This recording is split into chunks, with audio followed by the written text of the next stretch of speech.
근데 혹시 여러분들 이제 제철 수박이 약간 제철 과일이잖아요. 좋아하시는 뭐 제철 과일 이런 거 있으실까요?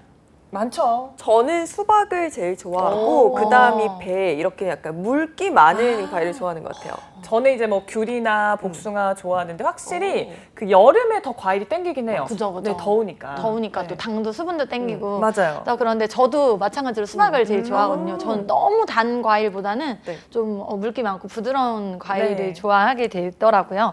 근데 사실 수박을 제가 정말 제일 좋아하는데 네. 과일은 거의 수박만 먹거든요. 오. 단 거를 잘 안 먹어서. 그렇구나. 근데 그래서 겨울에도 제가 수박을 요즘 먹을 수 있어서 맞아요. 너무 행복하거든요. 근데 요즘은 제철이 이렇게 따로 없이 사실 말씀하신 대부분의 제철 과일들을 요즘 사시사철 다 만나볼 수 있잖아요. 맞아요. 그래서 실제로 이런 것들이 제철 음식을 제철이 아닌 언제나 만나볼 수 있게 만들어준 직업이 있습니다. 네, 역시나 갑자기 평상 이야기를 하시고 옥수수 쪄먹는다 얘기하실 줄 알아봤습니다. 역시나 오늘 알려주실 직업이랑 상관이 있겠죠? 네, 맞습니다. 오늘 여러분들이 좋아하시는 과일을 제철에만 만나보지 않고 전체 만나볼 수 있게 만들어준 바로 스마트팜 구축가에 대해서 소개해드리려고 합니다. 스마트팜은 들어봤는데 스마트팜 구축가가 또 따로 있다는 얘기는 조금 재미있는 것 같습니다. 사실 저희가 이제 계절에 구애받지 않고 다양한 과일을 먹은 지는 좀 오래된 것 같은데요. 이게 가능하게 만든 직업이 당연히 있었겠죠. 자, 개인적으로 굉장히 관심이 있는데요. 우선은 스마트팜 구축가가 어떤 일을 하는지 영상을 준비했으니까요. 영상 보고 와서 다시 얘기 나누겠습니다.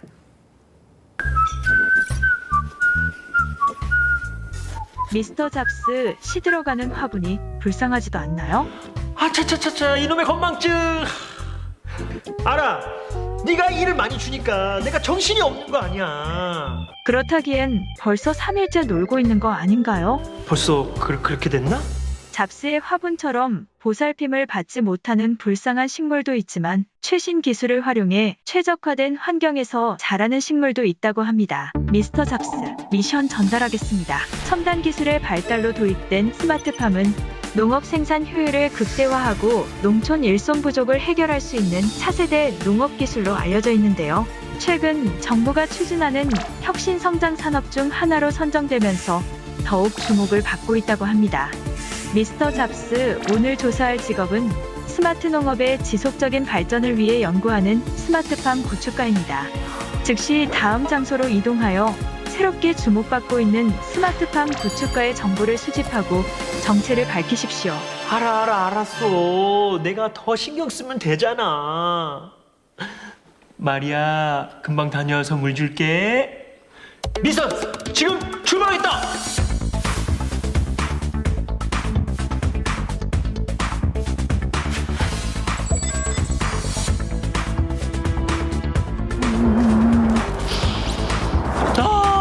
자연의 향기.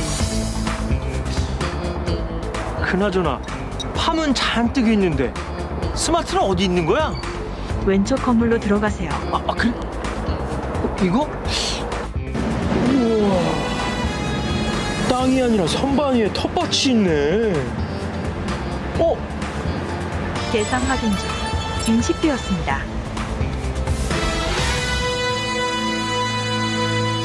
안녕하십니까. 신직업 조사를 위해 파견된 미스터 잡스입니다. 우선 스마트팜 구축가에 대한 간략한 설명 부탁드리겠습니다. 네, 스마트팜 구축가는 농가별 상황에 맞는 스마트팜 기술을 개발하거나 현장 적용을 지원하는 사람입니다. 최적의 농작물 재배 환경을 조성하고 유지하기 위해 IoT 기술, 빅데이터, 온실 설계, 스마트팜 시공, 컨설팅 같은 다양한 분야의 전문가들로 구성됩니다. 그 외에도 스마트팜 도입을 원하는 사람들을 위한 교육을 진행하기도 합니다. 네, 제가 스마트팜에 대해서 자세히는 모릅니다. 하지만 언뜻 듣기로 손가락 하나로 농사를 지을 수 있다 이런 얘기를 들었거든요. 현재 스마트팜 기술 어디까지 와 있나요? 재배와 관련된 원격 제어 기술은 현재 상당히 발전한 수준입니다. IoT를 이용한 종합환경 제어 시스템이 대부분 구현되어 있고 공간의 효율적 활용을 위해 개발된 스마트팜에서 실제로 작물들이 재배되고 있습니다. 최근에는 인공지능과 빅데이터를 기반으로 완전 제어 시스템 분야의 연구가 진행되어 머지않아 로봇을 활용한 수확도 가능할 것으로 보입니다. 네, 말씀 잘 들었습니다. 이제 본격적으로 조사를 좀 해보고 싶은데요. 스마트팜 구축 업무 현장 좀 가볼 수 있을까요? 스마트팜 기술을 발전시키기 위한 업무입니다. 스마트팜에 적용되는 정보통신 기술, 센서, 트랩 제어기 등 설비를 개발하고 농업 현장에 보급하기 위한 스마트 재배 기술을 발굴하기도 합니다. 많은 농가에서 농업 생산 효율을 높이고 비용을 줄이기 위해 스마트팜 도입을 고려하는데요. 스마트팜 구축을 의뢰한 농가가 보유하고 있는 시설, 장비 및 품목 등을 바탕으로 어떤 스마트팜 기술을 도입하는 것이 적합할지 계획을 세우고 상담을 제공합니다. 온습도, 이산화탄소처럼 작물의 생육에 영향을 주는 요소를 감지하고 제어하는 장비나 적외선 카메라, 웹카메라 같은 스마트팜 내 상황을 수시로 점검하기 위한 영상 장비를 설치합니다. 이 모든 설비를 연결하는 정보 관리 시스템을 구축하면 PC나 모바일을 통해 농업 환경을 제어할 수 있게 됩니다. 이렇게 설치된 장비들은 유기적으로 작용하며 작물을 위한 최적의 조건을 유지합니다. 농업인이 보다 효율적으로 스마트팜을 운영할 수 있도록 교육을 통해 기술적, 정보적인 도움을 제공합니다. 교육은 첨단 시설 및 설비 관리, 복합 환경 관리, 양수분 관리 등 스마트팜 현장에서 적용할 수 있는 실습형 커리큘럼을 따라 진행됩니다. 네, 스마트팜 구축가에 대한 직업의 전망 어떻게 보시나요? 현재 스마트팜을 작물 생산뿐 아니라 축산, 수산 등 다양한 분야에서 활용하고 있습니다. 또 정부에서 스마트팜 기술 보급 가속화를 위한 지원을 하고 있기 때문에 저 같은 스마트팜 구축가가 설 자리도 더욱더 많아질 것으로 예상합니다.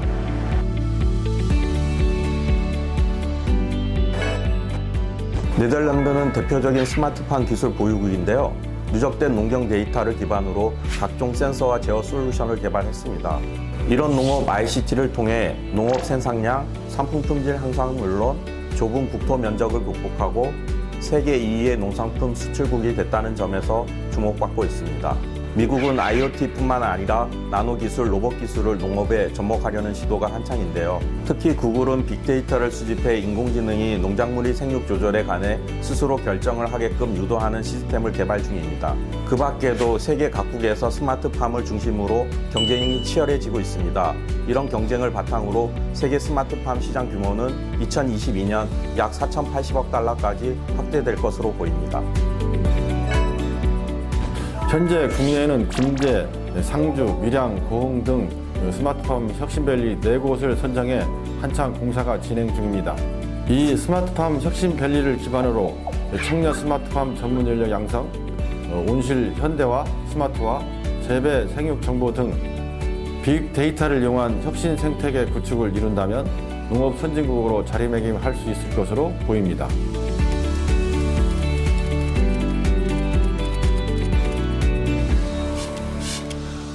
마리아, 내가 완벽한 환경은 못 만들어줘도 물은 꼬박꼬박 줄게. 미스터 잡스, 스마트팜의 식물을 보고 오니 선인장에게 조금 미안한 마음이 드나 봐요. 맞아, 농장 애들 보니까 싱싱하긴 하더라고. 이제부턴 진짜 잘 돌볼 거야. 그래요. 잡스의 화분도 이제 한결 좋아 보이네요. 지금 한 결심이 부디 오래 지속되길 바랍니다. 알았어, 아주 약간 헐렁한 면은 있지만 나 잡스 한다면 하는 사람. 잘 알겠습니다. 이제 마무리하시죠. 오케이, 미스터 잡스 미션 완료.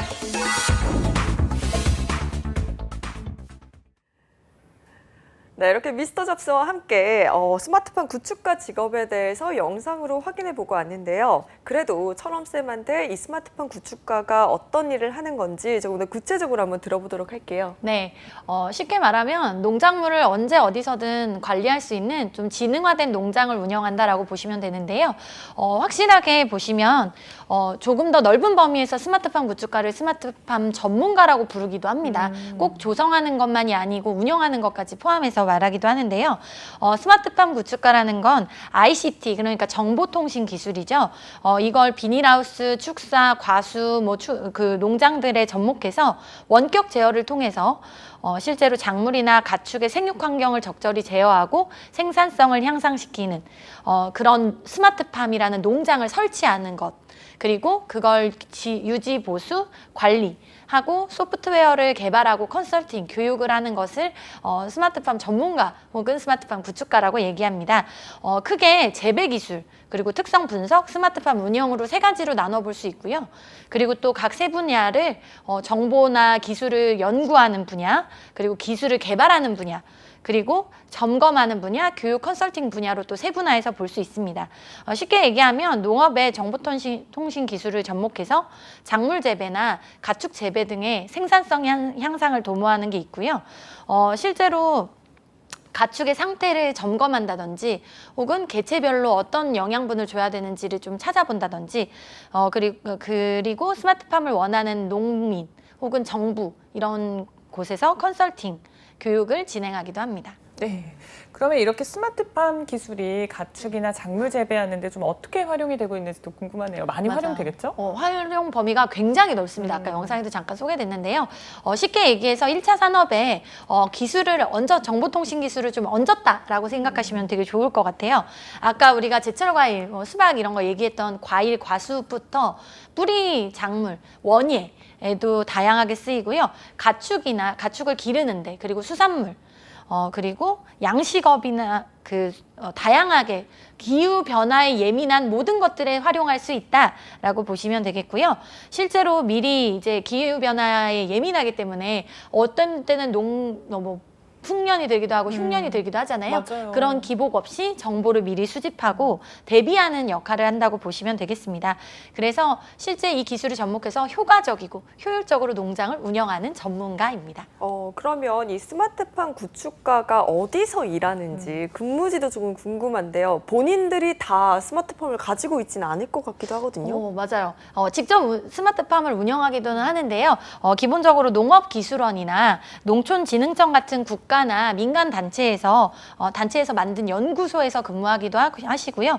그리고 관련 연구나 교육을 하는 대학, 그러니까 뭐 한경대, 전남과학대, 영암대 등의 대학에서도 진행을 하기도 합니다.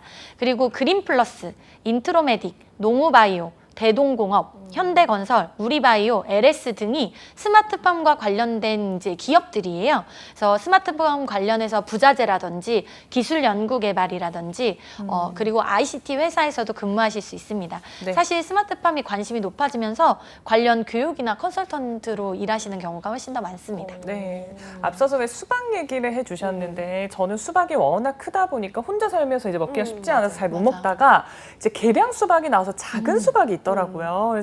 그래서 이제 마트에서 사서 먹게 됐는데 이렇게 다양한 기술을 접목하는 게 사실 우리 일상생활에 굉장히 많을 것 같아요. 그쵸. 좀 예를 들어주세요. 실제로 우리가 다른 예시는 조금 세부적이고 기술적인 내용이 좀 들어가야 돼서 가축을 좀 예를 들어서 설명을 드릴게요. 네. 가축은 이제 다른 농작물이나 원예나 이런 거와 달리 개체별로 관리를 할 수가 있거든요. 그래서 실제로 개체 관리가 가능하기 때문에 사육 단계별로 오늘은 이 친구가 아파, 오늘은 이 친구가 좀 잘 먹어야했어, 어제 사료양이 좀 부족했어, 이런 것들 개체별로 관리해서 질병을 차단하고 생산성을 향상하고 동물의 복지에 신경을 써줄 수 있게 됐는데요. 예를 들어서 송아지한테 젖을 먹이는 포유 로봇, 이제 젖 먹이는 로봇이고요. 그리고 RFID를 인식해서 이 친구는 어제 사료를 적게 먹었으니까 오늘 사료를 많이 줘야지 라는 사료 조절기, 사료 자동급식기도 있고요. 그리고 실제로 이제 양계장 같은 경우는 온도나 습도, 유해가스를 실시간으로 확인할 수 있는 이제 환경 제어나 사료나 음수량을 보면서 개체가 아픈지 혹은 어떤지를 관리하는 것들도 진행 중에 있습니다. 이렇게 사람이 다 체크하기 하기 힘든 부분들도 확인을 해주니까 더 효율적으로, 효과적으로 이렇게 만들 수 있을 것 같습니다. 그러면 현재 국내 스마트팜 규모가 어느 정도 될까요? 실제 국내 스마트팜 규모 같은 경우는 좀 귀농 인구랑도 연관해서 말씀드릴 수 있을 것 같은데요. 국내 귀농 인구가 증가하면서 스마트팜에 대한 관심도가 굉장히 높아졌거든요. 그리고 귀농 인구들이 또 전문적인 교육이 필요하다 보니까 또 그 스마트팜이 좀 확장되고 있습니다. 농림축산식품부와 해양수산부 그리고 통계청이 24일 내놓은 통계에 따르면요. 귀농어 귀촌인 통계에 따르면 2020년 지난해 귀촌 가구 수가 35만 8,591 가구로 집계됐습니다. 실제로 이는 전년인 2019년에 비해서 32만 9,986가구보다 8.7% 늘어난 수치인데요. 그림을 한번 함께 보시면서 내용을 좀 살펴볼게요. 귀농 가구 수의 연령별 증가율을 조금 제가 가지고 왔는데요. 중요한 건 여기선 연령별의 증가율이 아니라 어쨌든 전 연령이 증가했다라는 게 중요한 겁니다. 네. 왜냐하면 하나도 수치가 떨어진 게 없잖아요. 특히나 이제 중요한 건 이분들이 들어오시면서 귀농을 하실 때 전문적인 교육을 받았을 때 안 받았을 때의 차이가 굉장히 큰데요. 실제 통계청이 발표한 2020년 농업농촌식품 동향에 따르면 전문교육 미이수자와 전문교육 이수자의 차이가 굉장히 크게 나타났습니다. 그래서 스마트팜 교육이 굉장히 각광을 받고 있는데요. 실제로 1년간 소득 차이가 약 1,711만 원 정도의 소득 차이가 났거든요. 그렇기 때문에 스마트팜 보급률이 굉장히 높아지고 있고요. 그리고 현재 스마트팜 설치 농가 같은 경우는 2017년 750호 정도에서 2019년에 2,390호 정도로 굉장히 증가했습니다. 그리고 향후에도 더 증가할 예정이고요. 현재도 늘어나고 있습니다. 이야, 저는 이거를 처음 봤는데요. 30대 이하도 10%가 훨씬 넘고 60, 70대 이상도 굉장히 많으시고요. 높죠. 정말 관심이 뜨겁다는 생각이 들고 실제 주위만 보더라도 주말 농장이라고 해서 맞아요. 채소나 이런 것들을 자급자족하는 경우가 좀 늘고 있는 것 같습니다. 맞아요. 네, 그러면 앞으로 스마트팜 구축과의 좀 전망에 대해서는 어떻게 보고 계세요? 지금 이게 아무래도 신생 직업이다 보니까 뭐 몇 명 정도가 된다, 몇 명 정도가 이렇게 증가할 것이다 라고 말씀드리는 것도 조금은 어렵고 그리고 스마트팜 구축가가 스마트팜 전문가와의 경계가 굉장히 다릅니다. 그래서 이렇게 정하기가 애매해요. 네. 그래서 이런 경계와 저런 경계를 또 하다 보면 또 수치가 또 바뀌기 때문에 제가 이거를 국내 산업 목표 그리고 과제 정도로 좀 세분화해서 말씀을 드릴게요. 스마트팜 구축가 같은 경우는 농촌진흥청 산하 국립축산과학원에서 2016년부터 가축 생산성은 30% 향상시키고 노동력은 25% 절감하고 스마트팜 농가 보급률은 30% 이상으로 하겠다라는 목표를 설정했거든요. 그리고 농촌진흥청 같은 경우도 스마트팜 모델 개발, 축사 지원, 그리고 환경 제어 기술 개발, 빅데이터 활용 등의 3가지 과제를 2025년까지 단계별로 추진할 계획을 발표했습니다. 이 때문에 전문 인력이 굉장히 수요가 많아요. 그리고 스마트팜 전문가들이 국내에서만 활동하는 것은 또 아닙니다. 네. 실제로 국립환경대가 필리핀의 적정 기술을 좀 보급하는 실제 그런 연수를 진행하고 있습니다. 그래서 K 스마트팜이 해외로도 수출하면서 전문 인력이 더 많이 필요하게 됐습니다. 와. 예, 아무래도 말씀하신 것처럼 이 분야 자체가 굉장히 생소한 분야고 또 이 그렇죠. 직업도 완전히 신생 직업이다 보니까 뭔가 이렇게 어려운 일이 있을 때 도움을 받거나 또는 또 뭐 이렇게 관련된 자료를 찾기가 쉽지 않을 것 같거든요. 이 분야를 조금 발전시키려면 어떤 부분의 발전이 좀 필요할까요?